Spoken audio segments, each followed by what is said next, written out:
नमस्कार दोस्तों, स्वागत है आप सभी का सातवीं क्लास। आज हम कहानी में अगली सीरीज शुरू करने जा रहे हैं। इस चैनल पे आपको कहानी, उपन्यास, नाटक, निबंध सब कुछ करवाया जाएगा।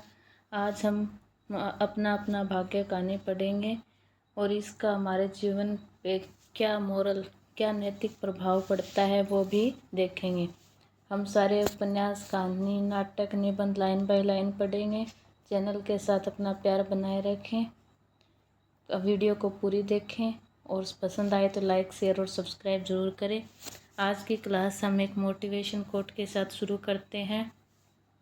असफल होना बुरी बात है, लेकिन प्रयास ही ना करना उससे भी बुरा है।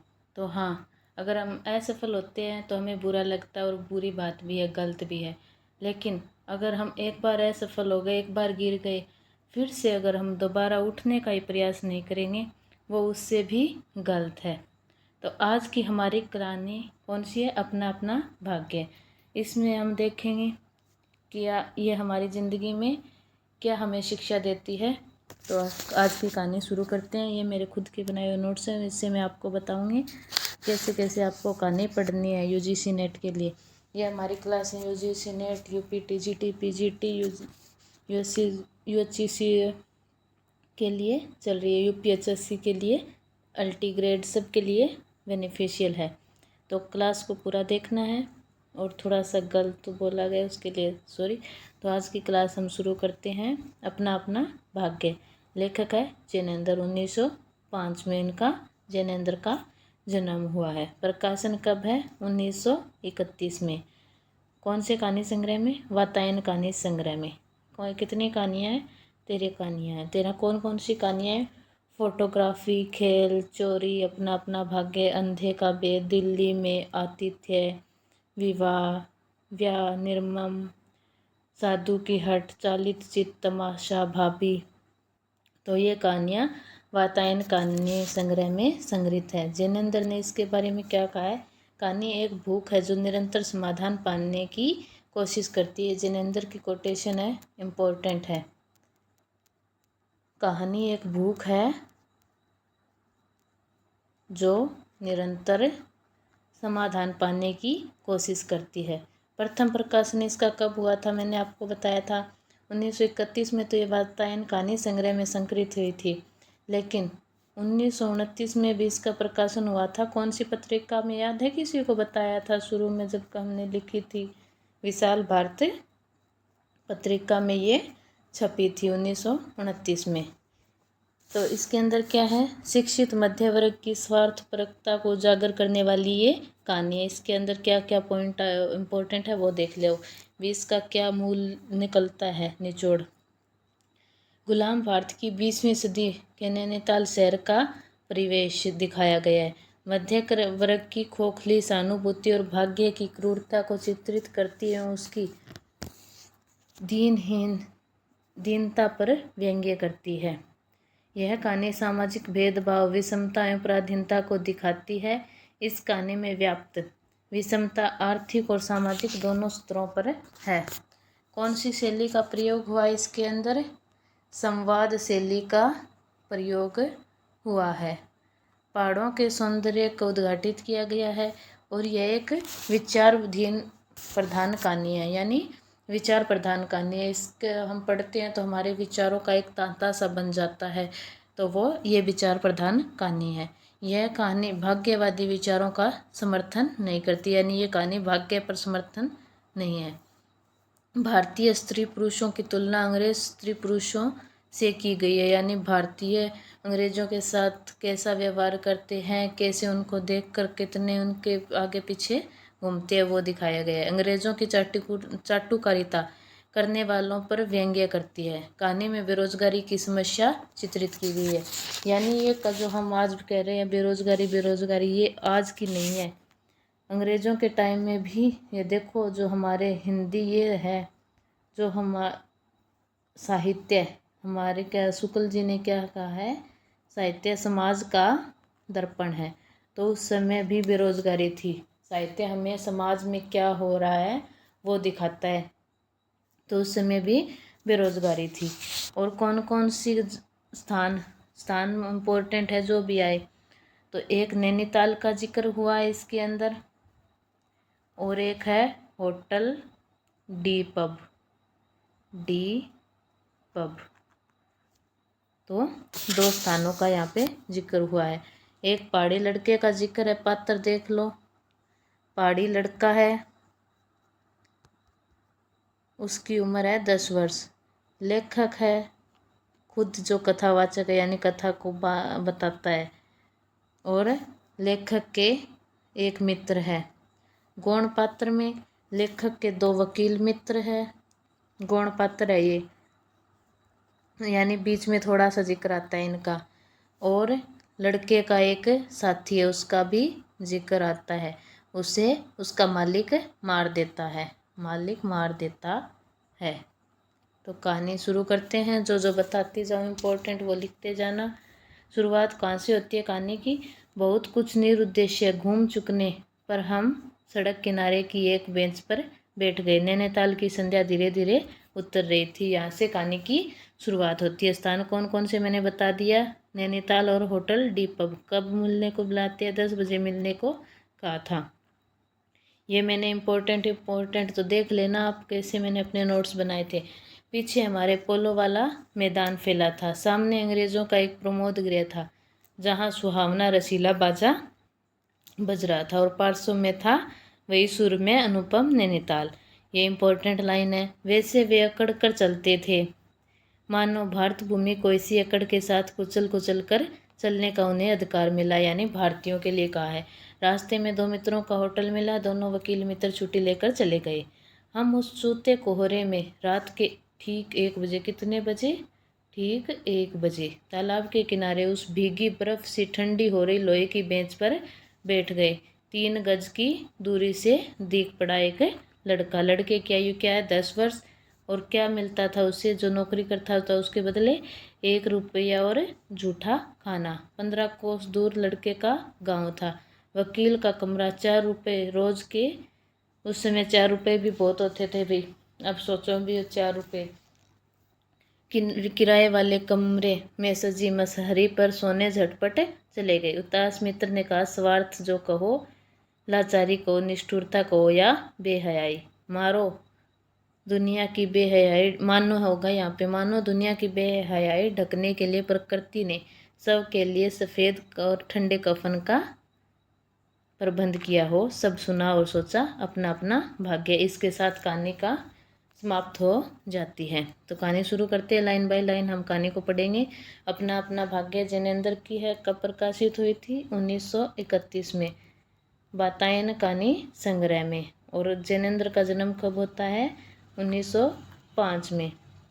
पूछते हो कि भी कौन कौन से लेखक का हम जन्म वर्ष याद करें, तो जो आपके यूनिट 5 से 10 तक जितने भी लेखक कवि लगे हुए हैं, उनके सभी को आपको जन्म वर्ष, उनकी रचनाएं सारी याद होनी चाहिए। तो साथ के साथ इसका सबसे अच्छा तरीका होता है कि जब कहानी पढ़ो, उपन्यास पढ़ो, नाटक पढ़ो, निबंध पढ़ो, तो साथ के साथ उनके जन्म वर्ष भी याद करते चलो। तो कहानी शुरू करते हैं। बहुत कुछ निरुद्देश्य घूम चुकने पर हम सड़क के किनारे की एक बेंच पर बैठ गए। नैनीताल की संध्या धीरे धीरे उतर रही थी। रुई के रेशे से भाप से बादल हमारे सिरों को छू छू कर बेरोक टोक घूम रहे थे। हल्के प्रकाश और अंधियारी से रंग कर कभी वे नीले दिखते, कभी सफ़ेद, और फिर देर में अरुण पड़ जाते। वे जैसे हमारे साथ खेलना चाह रहे थे। पीछे हमारे पोलो वाला मैदान फैला था।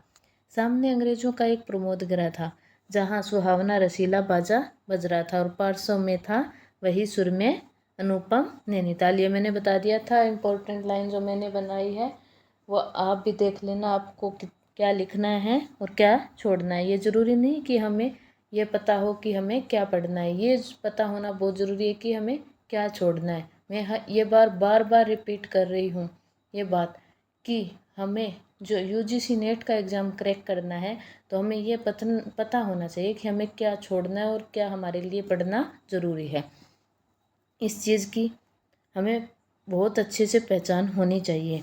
ताल में किश्तियाँ अपने सफ़ेद पाल उड़ाती हुई 1-2 अंग्रेज यात्रियों को लेकर इधर से उधर और उधर से इधर खेल रही थी। वह कहीं कुछ अंग्रेज एक देवी सामने प्रतिस्थापित कर अपनी सुई सी शकल की डोंगियों को मानो शर्त बांधकर सरपट दोहरा रहे थे। कहीं किनारे पर कुछ साहब अपनी बंसी डाले सधैर्य एकाग्र एकनिष्ठ मछली चिंतन कर रहे थे। पीछे पोलो लॉन में बच्चे किलकारियां मारते हुए हॉकी खेल रहे थे। शोर मारपीट गाली गलौज भी जैसे खेल का ही अंश था। इस तमाम खेल को उतने क्षणों का उद्देश्य बना। वे बालक अपना सारा मन, सारी देह, समग्र बल और समूची विधा लगाकर मानो खत्म कर देना चाहते थे। उन्हें आगे की चिंता न थी और बीते का ख्याल न था। वे शुद्ध तत्काल के प्राणी थे। वे शब्द की संपूर्ण सच्चाई के साथ जीवित थे। सड़क पर से नर नारियों का विरल प्रवाह आ रहा था और जा रहा था। उसका न और था और न छोर। यह प्रवाह कहाँ से जा रहा था और कहाँ से आ रहा था, कौन बता सकता है।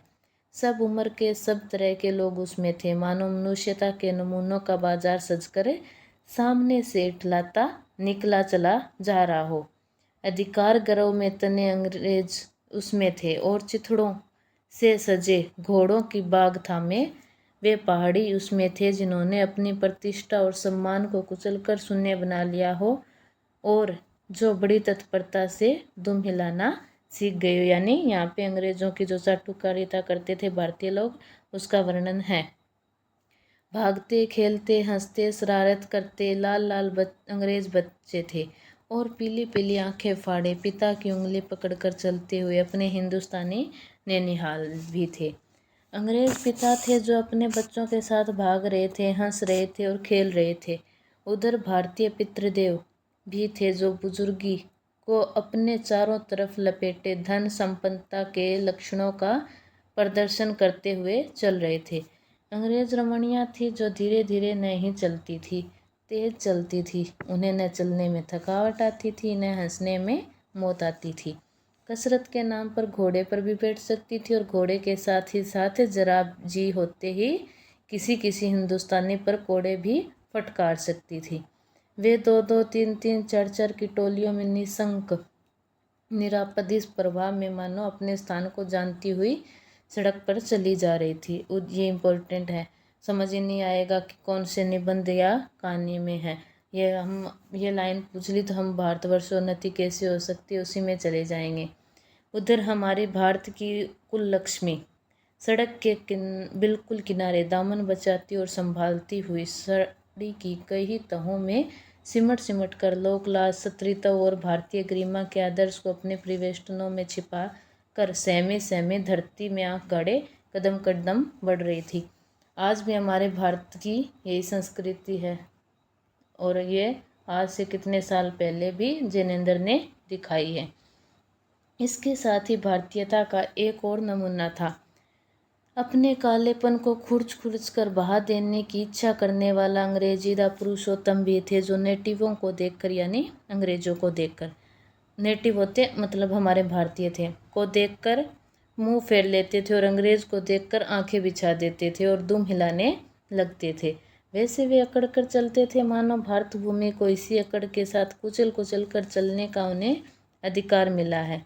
घंटे के घंटे सरक गए, अंधकार गाढ़ा हो गया, बादल सफ़ेद होकर जम गए, मनुष्यों का वह तांता एक एक कर क्षीण हो गया। अब इक्का दुक्का आदमी सड़क पर छतरी लगाकर निकल रहा था। हम वहीं के वहीं बैठे थे। सर्दी सी मालूम हुई, हमारे ओवरकोट भीग गए थे। पीछे फिरकर देखा, यह लाल बर्फ की चादर की तरह बिल्कुल स्तब्ध और शून्य पड़ा था।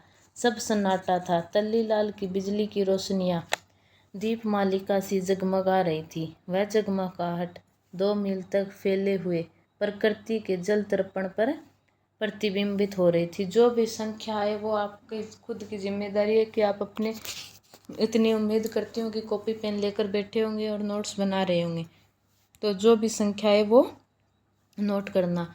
आपको कहानी लाइन बाय लाइन पढ़ाकर दी जा रही है। फैले हुए प्रकृति के जल दर्पण पर प्रतिबिंबित हो रही थी और दर्पण का कांपता हुआ, लहरें लेता हुआ वह जल प्रतिबिंबों को 100 गुना 1000 गुना करके उनके प्रकाश को मानो एकतर और पूंजीभूत करके व्याप्त कर रहा था। पहाड़ों के सिर पर इसकी रोशनियाँ तारों सी जान पड़ती थी। हमारे देखते देखते एक घने पर्दे ने आकर इन सबको ढक दिया। रोशनियाँ मानो मर गई, जगमगाहट लुप्त हो गई। वे काले काले भूत से पहाड़ भी इस सफ़ेद पर्दे के पीछे छिप गए। पास की वस्तु भी न दिखने लगी, यानी कोहरे का यहाँ पर वर्णन हो रहा है। मानो यह घनीभूत प्रलय था। इस कहानी में आपको प्रकृति चित्रण, लगभग हिंदी में आपको प्रकृति चित्रण बहुत अच्छा मिलेगा।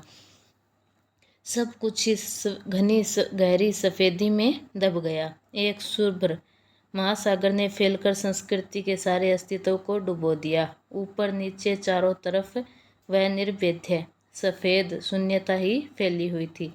ऐसा घना कोहरा हमें कभी न देखा था। वह टप टप टपक रहा था। मार्ग अब बिल्कुल निर्जन चुप था। वह प्रवाह न जाने किन घोंसलों में जा छिपा था। उस बृहदाकार शुभ्र शून्य में कहीं से 11 बार टन हो उठा, जैसे कहीं दूर कोई कब्र में से आवाज़ आ रही हो। हम अपने अपने होटलों के लिए चल दिए। रास्ते में 2 मित्रों का होटल मिला। दोनों वकील मित्र छुट्टी लेकर, यानी कुल कितने लोग थे? 4 लोग थे।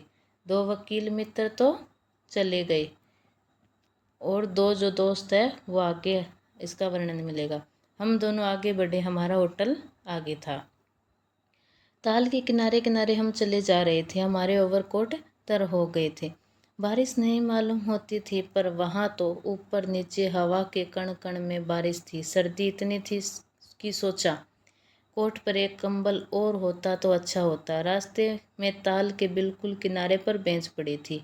मैं जी में बेचैन हो रहा था। झटपट होटल पहुंचकर इन भीगे कपड़ों से छुट्टी पा गर्म बिस्तर में छिपकर सोना चाहता था, पर साथ के मित्रों की सनक कब उठेगी कब थमेगी इसका पता न था, और वह कैसी क्या होगी इसका भी कुछ अंदाज न था। उन्होंने कहा, आओ जरा यहाँ बैठें। हम इस चौथे कोहरे में रात के ठीक 1 बजे तालाब के किनारे उस भीगी बर्फ सी ठंडी हो रही लोहे की बेंच पर बैठ गए। 5, 10, 15 मिनट हो गए। मित्र के उठने का इरादा न मालूम हुआ। मैंने खिसियाकर कहा, चलिए भी, अरे जरा बैठो भी। हाथ पकड़कर जरा बैठने के लिए जब इस जोर से बैठा लिया गया तो कोई और चारा न रहा। लाचार बैठे रहना पड़ा। सनक से छुटकारा आसान न था, और यह जरा बैठना जरा न था, बहुत था। चुपचाप बैठे, तंग हो रहा था, कुढ़ रहा था कि मित्र अचानक बोले, देखो वह क्या है। मैंने देखा कुहरे की सफेदी में कुछ ही हाथ दूर से एक काली सी सूरत हमारी तरफ बढ़ी आ रही थी। मैंने कहा, होगा कोई। 3 गज की दूरी से दिख पड़ा एक लड़का। सिर के बड़े बड़े बालों को खुजलाता चला आ रहा था। नंगे पैर, नंगा सिर, एक मैली सी कमीज लटकाए है। पैर उसके न जाने कहाँ पड़ रहे थे, और वह न जाने कहाँ जा रहा था, कहाँ जाना चाहता है। उसके कदमों ने जैसे कोई न अगला है न पिछला, न दायां है न बायां है। पास की चुंगी की लालटेन के छोटे से प्रकाश वृत्त में देखा कोई 10 वर्ष का होगा। ये यहाँ पे दी हुई है इसकी उम्र, जो मैंने आपको पात्र में बताई थी भी लड़के की उम्र क्या है। जो दुलाई वाली कहानी है उसमें सीता की उम्र पूछ ली गई है, भी कितनी उम्र है सीता की, तो ये जो उम्र आती है वो इम्पोर्टेंट हो जाती है। कितनी है? 10 वर्ष। गोरे रंग का है पर मेल के से काला पड़ गया है। आंखें अच्छी बड़ी पर रूखी है। माथा जैसे अभी से झुर्रियाँ खा रहा है, यानी गरीबी में कैसे छोटी सी उम्र में बच्चे का क्या हाल हो जाता है वो दिखा रहे हैं। देखो कितना अच्छा वर्णन किया है लेखक ने। वह हमें न देख पाया। वह जैसे कुछ भी नहीं देख रहा था, न नीचे की धरती, न ऊपर चारों तरफ फैला हुआ कोहरा, न सामने का तालाब और न बाकी दुनिया। वह बस अपने विकट वर्तमान को देख रहा था, यानी वो अपने जो इतना छोटी सी उम्र में इतना कष्ट है उस वर्तमान को देख रहा था। मित्र ने आवाज़ दी, ए। उसने जैसे जाग कर देखा और पास आ गया। तू कहाँ जा रहा है? उसने अपनी सुनी आंखें फाड़ दी। दुनिया सो गई, तू ही क्यों घूम रहा है? बालक मौन मुख फिर भी बोलता हुआ चेहरा लेकर खड़ा रहा। कहाँ सोएगा? यहीं कहीं। कल कहाँ सोया था? दुकान पर। आज वहाँ क्यों नहीं? नौकरी से हटा दिया। क्या नौकरी थी? सब काम, 1 रुपया और झूठा खाना। फिर नौकरी करेगा? हाँ। बाहर चलेगा? हाँ। आज क्या खाना खाया? कुछ नहीं। अब खाना मिलेगा? नहीं मिलेगा। यूं ही सो जाएगा? हाँ। कहाँ? यहीं कहीं, इन्हीं कपड़ों में। बालक फिर आंखों से बोलकर मुंह खड़ा रहा। आंखें मानो बोलती थी, यह भी कैसा मूर्ख प्रश्न है। माँ बाप है? हाँ। कहाँ? 15 कोस दूर गाँव में।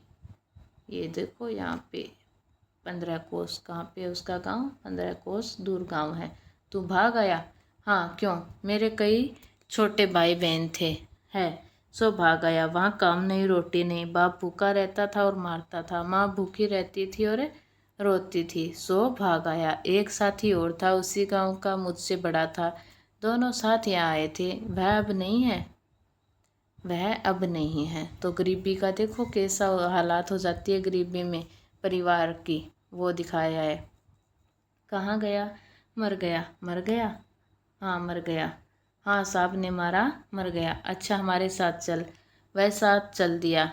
लौटकर हम वकील दोस्तों के होटल में पहुँचे।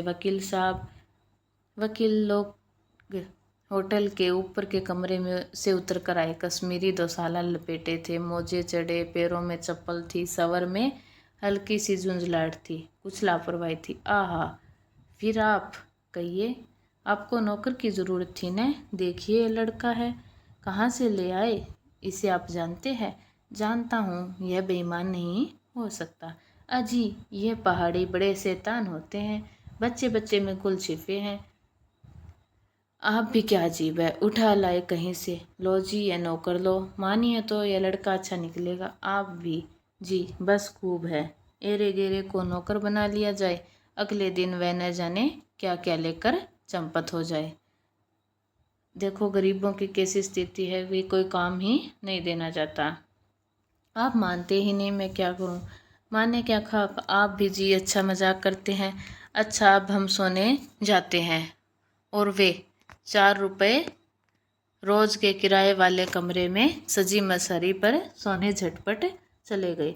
वकील साहब के चले जाने पर होटल के बाहर आकर मित्र ने अपनी जेब से हाथ में हाथ डालकर कुछ टटोला, पर झट कुछ निराश भाव से हाथ बाहर कर मेरी ओर देखने लगा। क्या है?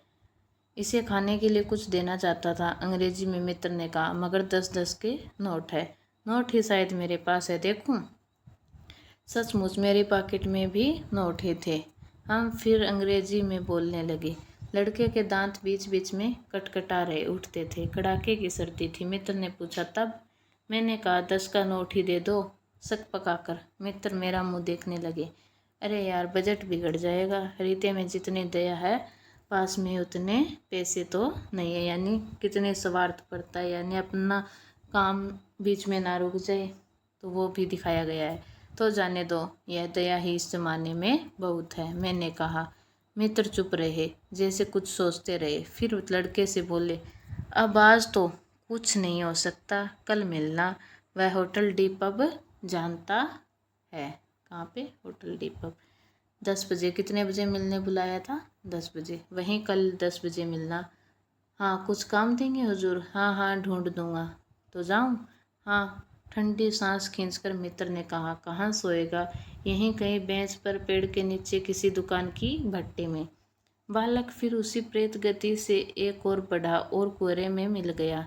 हम भी होटल की ओर बढ़े। हवा तीखी थी, हमारे कोटों को पार कर बदन में तीर सी लगती थी। सिकुड़ते हुए मित्र ने कहा, भयानक शीत है, उसके पास कम, बहुत कम कपड़े।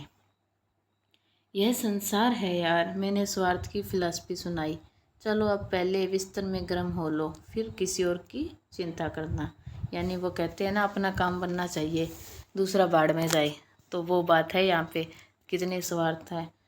उदास होकर मित्र ने कहा, स्वार्थ जो कहो, लाचारी कहो, निष्ठुरता कहो या बेहयाई। दूसरे दिन नैनीताल स्वर्ग के किसी काले गुलाम, नैनीताल का जिक्र। दुलारे बेटे का वह बेटा, वह बालक निश्चित समय पर हमारे होटल डिपम में नहीं आया। हम अपने नैनीताल की सैर खुशी खुशी ख़त्म कर चलने को हुए।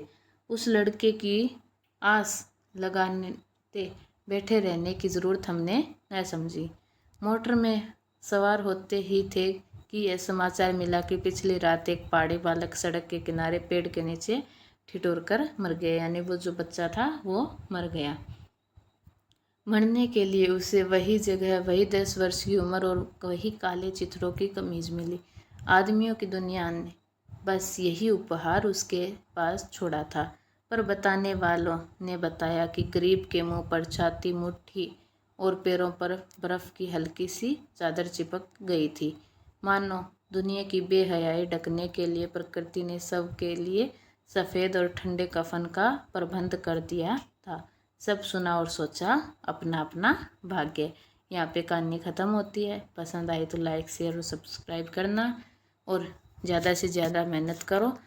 एक दिन किस्मत सबकी बदलती है जो मेहनत करता है। तो अपनी मेहनत पे भरोसा रखो और अपनी किस्मत को खुद बदलो। धन्यवाद।